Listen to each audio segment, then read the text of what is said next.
Hi friends అందరికీ మేమైతే తంగడి ఊళ్ళకైతే పోతున్నాం. దేనికంటే ఈరోజైతే మా అమ్మాయి స్కూల్లోనైతే బతుకమ్మ చేస్తారు. అందుకైతే పువ్వులకైతే పోతున్నాం. ఇక పువ్వులు అయితే మస్తుగా ఉన్నాయి. తంగడి పువ్వులు ఏమో కాదు, మా ఇంటి దగ్గరనే.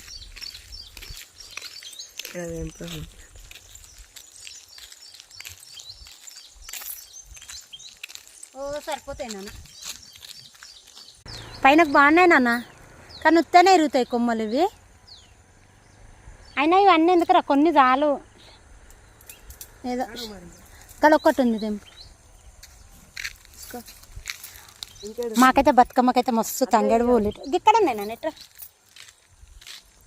అయ్యేంది అగో, ఇది 2 మండలు మస్తు పువ్వులు ఉన్నాయి.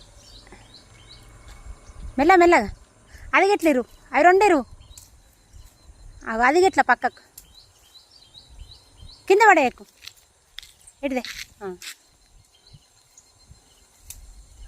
2 ఆకులు తెంపునానా, ఇట్లా 2-3 కొమ్మలు తెంపు ఆకులు. అగాగు మంచిదేనా. ఇగో ఇన్ని తంగడి పువ్వులు అయితే దొరికింది.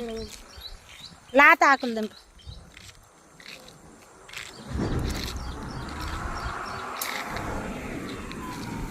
లారీలు వస్తున్నాయి పక్కకు.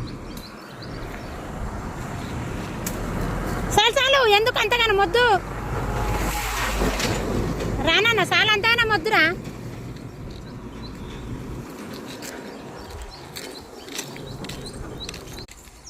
ఎన్ని దొరికినాయి చూడు తంగడి పువ్వులు అయితే ఫుల్ సరిపోతాయి. ఎందుకంటే నిన్న మళ్ళీ మేము బంతి పూలు కొనుక్కొచ్చిన, ఫుల్ సరిపోతాయి. ఇంట్లో మళ్ళీ పువ్వులు ఉన్నాయి, చామంతి పూలు, గులాబీ పూలు. మాకైతే ఇంటి ముంగట్నే బతుకమ్మ పువ్వులు.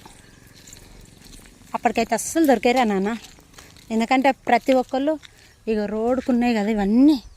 ఎల్లో కలర్ పువ్వులన్నీ అవే. ఎందుకంటే బతుకమ్మ రోజు అయితే అస్సలు దొరికాయి, పెద్ద బతుకమ్మ రోజు. ఎందుకంటే అందరు ఈ రోడ్డుకున్నాయి చెట్లు కాబట్టి ప్రతి ఒక్కళ్ళు తీసుకుపోతారు. ఇవి ఒకరోజు ముందు తెంపుకొని పెట్టుకుందామంటే రాలిపోతాయి. సాయంత్రం తెంపుకొచ్చి రేపు బతుకమ్మ వేసినా కానీ రాలిపోతాయి. ఏ రామ్మా సాపదేపో. ఓ చిన్నోడా పువ్వులు రా.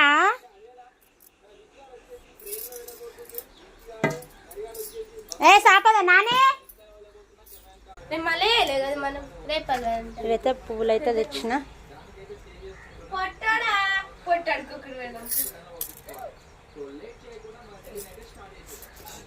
వేరే చిప్పు గట్ట తెప్పు, కొత్తదే. ఇన్ని అన్నం బంతి పూలు అయితే తెచ్చిన.